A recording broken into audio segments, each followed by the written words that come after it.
Running is awesome, but I probably don't need to tell you that. It's one of the first things that people turn to when they want to take control of their fitness or health, and has incredible benefits. The problem with running is not that you don't understand how good it is for you. The problem with running is that it is hard and not that fun. You're probably here because you've gotten the same signal from your brain. Please don't run. In fact, at every step of the running process, your body is begging you to stop. Before the run, you will think, I'm tired, I won't do this today, I'm too busy, maybe tomorrow. During the run at the very start, it is crazy how much effort you're expending, and you just think, I can't go for 30 minutes or I have a cramp, I'm out. Late into the run, you get exhausted and bored, and you start to ponder, why am I here? Why should I ever do this again? Then finally, after the run, you might be satisfied, but you're left with the feeling that that was the perfect thing to try once. I'm going to go back to my previous routine. I myself have been running for about 12 years fairly consistently, and my goal in this video is to not tell you how good running is, but to give you the psychological wheelhouse of how to actually start running, prepare yourself for the tricks the mind is going to throw at you, and turn that run from a memory into a habit. There are going to be 5 tips, the first of which is to set expectations. It's a lot easier to do a hard task if you have a good visualization of what it's going to look like and you understand the points of difficulty. There are 2 points of difficulty in a run. First, the fatigue phase in red. In the first 2 minutes, you're ramping up to your cruising pace, the pace that you're running at the rest of the run, and especially those first 30 seconds are crazy. If you try to ramp up to max pace, you're going to think this is not sustainable and I can't do it forever. Second, there's a fatigue phase that just accumulates very slowly and becomes harder and harder to deal with the longer you run. Prepare for these difficulties. These are challenges that you will face on every run, but if you know they're coming, you know what they look like, and as you keep taking each and every step, you know that it's really not going to be that bad. I'm going to get through the stress, or, it's how fatigued am I really? Each step at the margin has a small amount of fatigue, and you can push through it. Then you should think in chunks. It's a lot easier to get the brain to agree to a minute of running than an hour of running. So in terms of the stress phase, you can just think, I'm going to do 2 minutes of running and evaluate from there. Once you get to that 2 minutes, the stress is going to go way down. Your body's already exerted all that effort to get you up to your cruising pace, the pace you do the rest of the run at, and it's a lot more comfortable to maintain that than to build up from it starting from being completely still. So think of a chunk that, hey, I'm going to get through these 2 minutes, and I can push through that, and I'll just see how I feel there. You can think about running to a song or a landmark, and to distract yourself from maybe the miles you have to run, think in terms of fun things that you're doing on the run or fun things you're seeing on the run. Small steps are better than the big picture here. Running each and every step is really not that bad. The hard part is when you let your mind focus too much on the huge body of work and not enough on how easy each and every small step is. So you want to reorient your thinking and trick your brain into small concurrent goals spaced throughout the course of your run.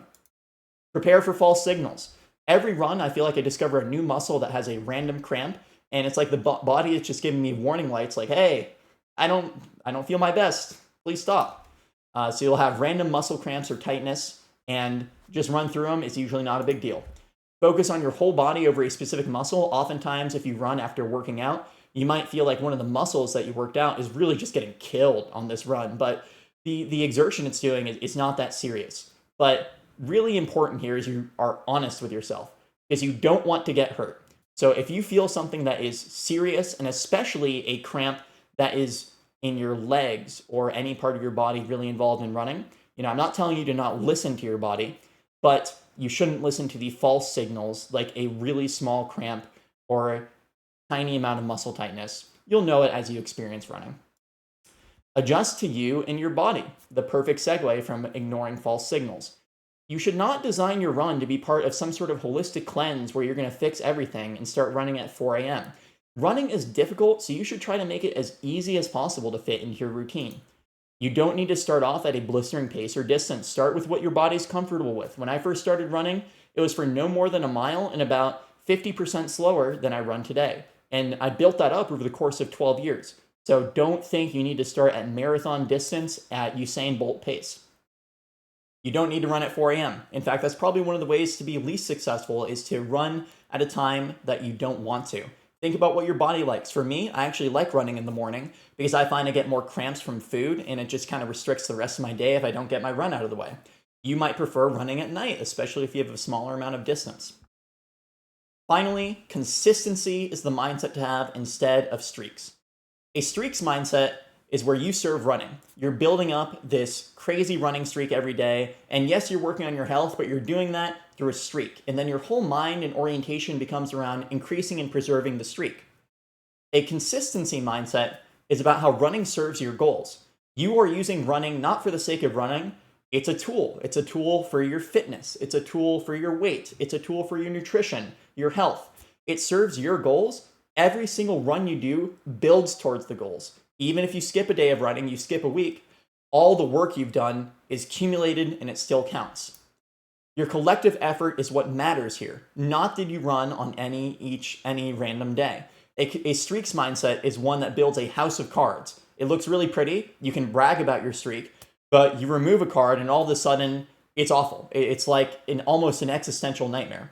A consistency mindset, you've built a skyscraper of steel. You don't care if you miss a day because you're not running to hit every day. You're running for you. In summary, set expectations about the difficulty of the run. Try to think about the run in terms of chunks that you can complete one at a time. Prepare for false signals your body's going to send to get you to quit. Adjust to what works for your best for your body. And finally, think about consistency instead of streaks. I hope this helps you get out there. Let me know how your run goes, if it sticks for you. Running's been really incredible for me, and I hope that this gives you some inspiration or a new way to think about it to finally turn that running into a lifelong hobby.